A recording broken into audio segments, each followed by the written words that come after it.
We are built for uncertainty. We are built for tough times. We are made for adversity.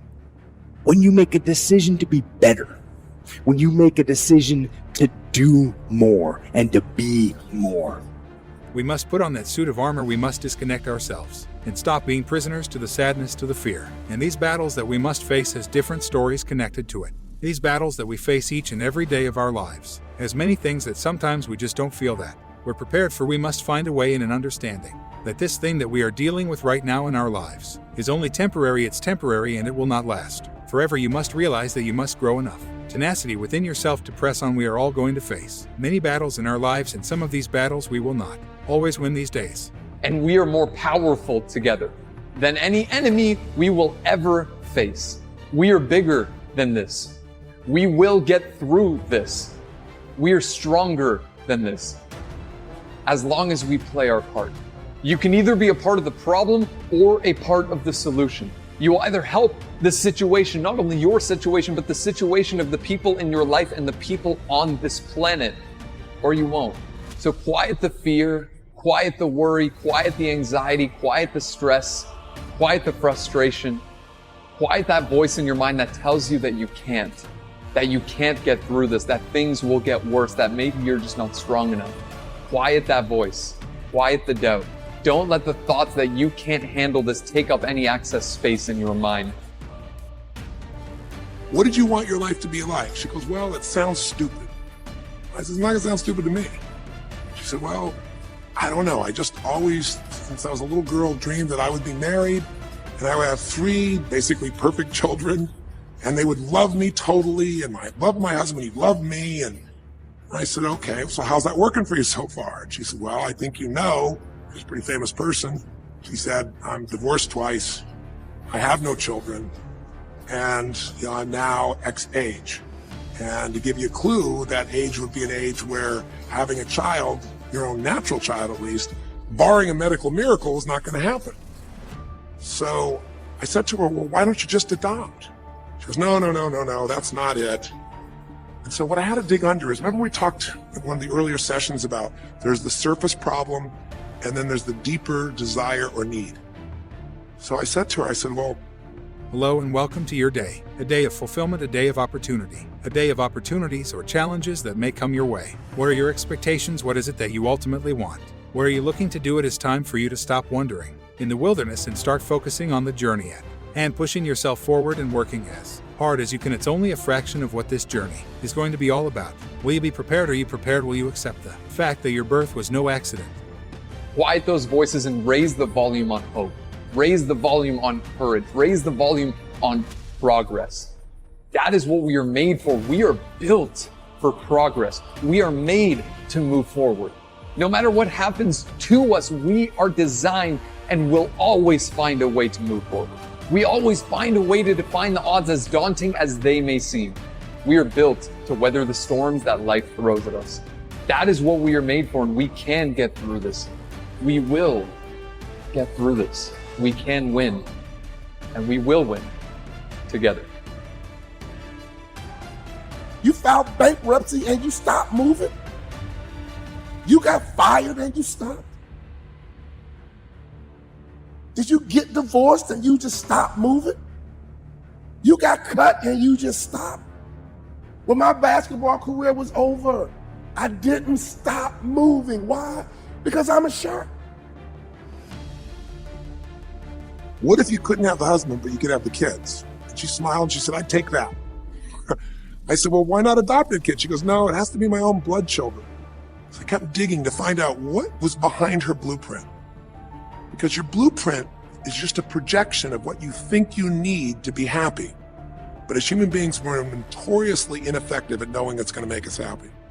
So much that we think we're going to make us happy, we get there and we go, is this all there is? So many things that we think are going to make us miserable and we can never deal with, we go through it and we can handle it. We're not good at projecting these things. All kinds of studies will show this. So I said to her, well, what are you hoping to get from these 3 children? Why do they have to be your blood children? And she finally said, well, if they're my blood children, I know they'll always love me. They'll never leave me. What was she looking for? Unconditional love. She had this big blueprint that said, White House, picket fence, 3 children, perfect husband, all these different things. But what was behind that was a need to feel like she could have love that would be certain and wouldn't go away. What makes life so unique and so beautiful? It is beautiful because whatever you have that you may be facing, what you may be dealing with, life is still good. Life has so many moving parts, but life is always good. Every day is a new day and another opportunity that others may not have. This life that you have been given, this life that you are temporarily holding on to, this life that has been just given to you for only temporary reasons, has more meaning than you can ever imagine. So many people in the world take life for granted instead of realizing that you have to take the opportunity to live it. Because it's going to be a forever company. It's not something we're looking to just build up and sell. And so if it's going to be a forever company, what are the things it would have to accommodate? And for me, there are 2 pandemics that I believe is my calling to address. Pandemic 1 is the pandemic of the body. You got people 200-300 pounds overweight and they're dying of malnutrition. Really impacted my family. I've already lost people that I love to food, essentially. Didn't want to lose more. But the other is the pandemic of the mind. And you've got people who, on the sort of bright and cheery side of the spectrum, just feel lost, feel that the system is corrupt and broken.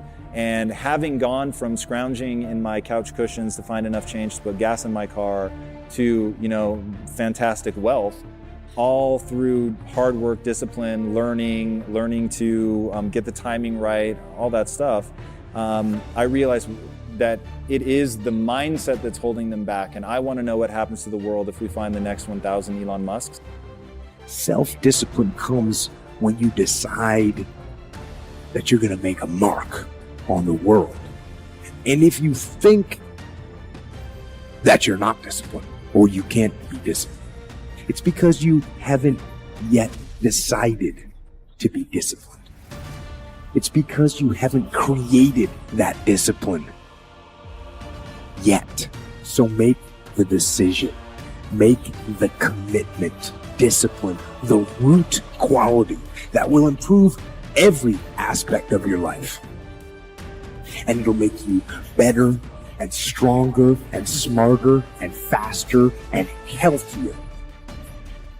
And most important, like what happens, I've worked a lot in the inner cities from, I big brothered for 8 years when I was younger and saw what it really means to grow up hard. And I big brothered for this kid who was adopted and being abused. And I was the ward of the court when they took him away from his family and saw him through that. So I've seen like the real impacts of generational poverty. And then when we were doing manufacturing in the inner cities, again, working with people that just really have suffered at the hands of what I call generational poverty, which is a mindset. It has nothing to do with money. I mean, it echoes in money because they don't understand it and they don't know how to escape that sort of vicious cycle of keep your head down, do as little work as possible and avoid punishment.